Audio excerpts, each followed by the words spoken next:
یہ چادر تم رکھ لو. یہودی نے ہاتھ نہیں لگایا. چونکہ بنت رسول کی چادر تھی. وہ یہودی ہو کے اتنا احترام کر رہا تھا، مگر ہائے کربلا میں مسلمانوں نے نبی زادیوں کا احترام نہ کیا، سروں سے چادریں چھین لی. اجرکم اللہ، خدا آپ کو کوئی غم نہ دے سوائے غم اہل بیت اطہار. عزیزوں، مسلسل آپ مسائل ملاحظہ فرماتے ہیں. آج چاہتا ہوں کہ میں شہادت کے کچھ جملے آپ کے حوالے کروں. عزاداروں، پہلی مجلس میں نے تذکرہ کیا تھا کہ بیوی کے اوپر جلتا ہوا دروازہ گرایا گیا. اس حملے میں 2 زخم ایسے تھے جو بیوی کے جیتے جی ٹھیک نہیں ہوئے.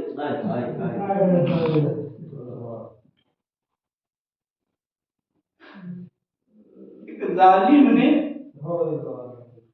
بیوی کے بازو پہ ایک ایسا تازیانہ مارا تھا کہ مثل تعویذ تھوڑا سا بن گیا،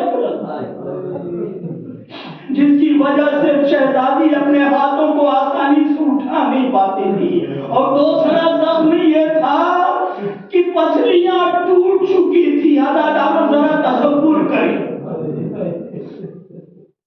آغائے پناہیان ایران کے بہترین ذاکر ہیں.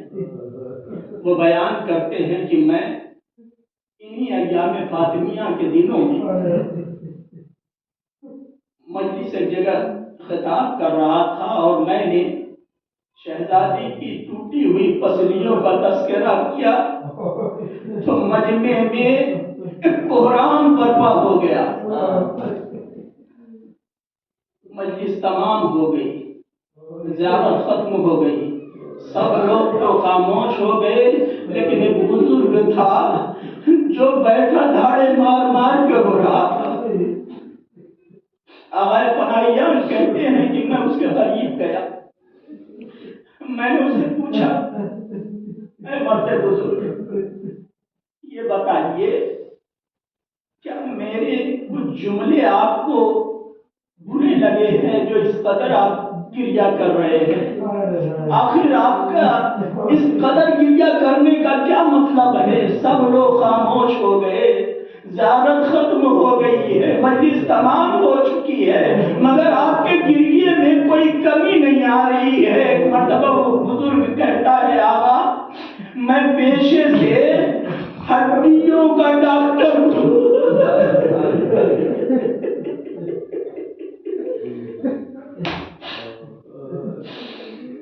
میں پیشے سے ہڈیوں کا ڈاکٹر ہوں. مجھے اچھی طرح سے معلوم ہے کہ جسم کے کسی بھی حصے کی ہڈی ٹوٹ جائے اتنی تکلیف نہیں ہوتی جتنی تکلیف پسلیوں کے ٹوٹنے میں ہوتی ہے.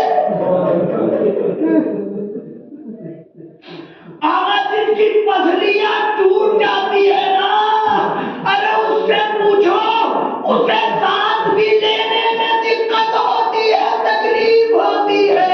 میں سوچ کے رہا ہوں، ارے شہزادی نے 40 دن یا 75 دن یا 95 دن ارے کس طرح سے زندگی گزاری تھی، ارے کس صبر کے ساتھ زندگی گزارا کہ علی کو احساس تک نہیں ہوا کہ شہزادی کی پسلیاں ٹوٹ چکی. شہزادی کی پسلیاں ٹوٹ چکی ہیں، یہ علی کو احساس نہیں ہوا. یہ پتہ تو اس وقت کھلا جب شہزادی کی شہادت واقع ہو گئی اور امیر کائنات نے شہزادی کی وصیت کے مطابق شہزادی نے وصیت کی تھی، یا علی انت غسلنی وکفنی ودفنی فی اللیل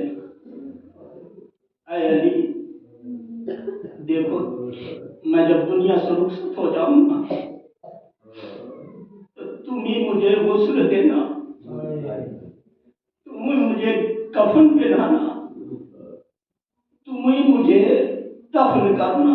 مگر ابھی اس بات کا خیال رہے کہ یہ سارے کام رات کے تاریکی میں ہونے چاہیے۔ میرے مولا نے جب غسل دینا شروع کیا، لباس اتارے، ہاتھ پہلو پہ جو گیا تو صابر امام ہونے کے باوجود ارے چیخ مار کے زمین پہ بیٹھ گئے۔ جزاک اللہ، جزاک اللہ۔ گریا کیجیے آزادہ، یہ رونے کے ایام ہے۔ آپ کو کوئی تماچے تو نہیں مار رہا، آپ کو کوئی روک تو نہیں رہا ہے کہ ہمارے آرام میں خلل ہو رہا ہے۔ بیوی روتی تھی، تم نے روکا جاتا تھا۔ ہمارے کاموں میں خلل ہوتا ہے، ہماری نیندوں میں خلل ہوتا ہے، آپ کو کوئی نہیں روک رہا ہے، آپ کو کوئی تماچے نہیں مارتا۔ سکینہ کربلا میں بابا کو یاد کر کے روتی تھی تو اسے تماچے مارے جاتے تھے۔ اجرکم اللہ۔ ہاں دادا، ادھر باہر سلمان بے چین ہو گئے تھے۔ جب غسل و کفن سے فارغ ہوئے تو ایک مرتبہ باہر جب آئے تو جناب سلمان نے قدموں پہ ہاتھ رکھ کے کہا، مولا مولا، یقیناً شہزادی کا گزر جانا آپ کے لیے نہایت ہی غمناک عالم ہے اور آپ کے لیے برداشت کرنا مشکل ہے، مگر مولا آپ صابر امام ہیں، اتنا تو بتا دیجیے کہ آپ چیخ مار کی کیوں روئے؟ اس طرح سے چیخ مار کے میں نے آپ کو روتے نہیں دیکھا۔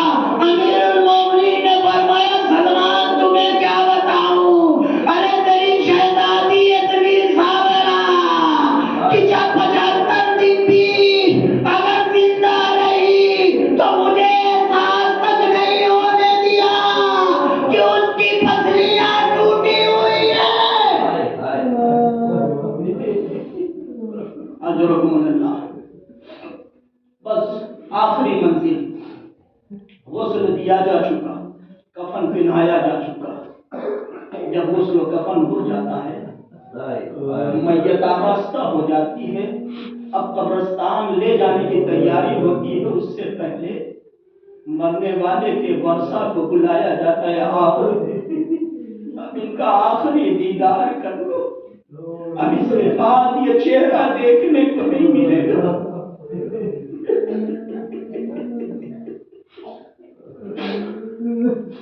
علی نے آواز دی، میرے بچوں آؤ۔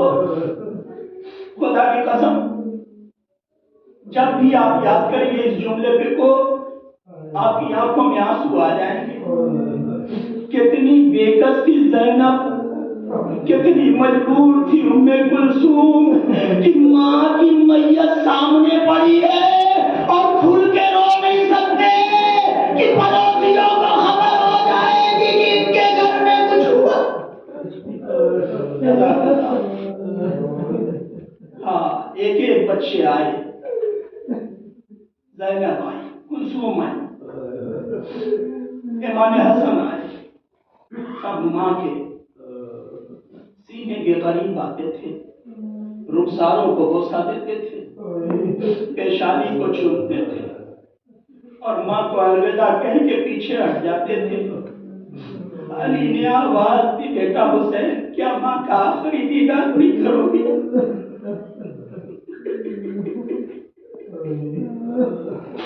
حسین نے کہا، بابا کبھی ایسا نہیں ہوا کہ اماں نے بلایا نہ ہو اور حسین چلا گیا ہو۔ آج بھی حسین بغیر بلائے نہیں جائے گا، مگر چونکہ امام بھی تھے، باپ کے ساتھ ساتھ امام بھی تھے اور یہ بھی امام تھے، لہذا کچھ آگے بڑھے، قدموں کے قریب آ کے رک گئے، قدموں کے قریب آ کے رک گئے۔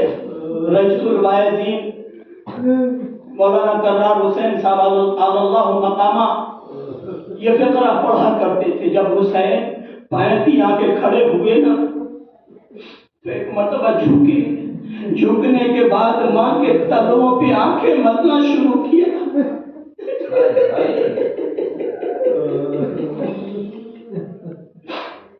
آنکھیں ملتے ملتے ایک مرتبہ کہتے اماں تیرا غریب آیا ہے، تیرا غریب آیا ہے. کوئی جواب نہیں آیا.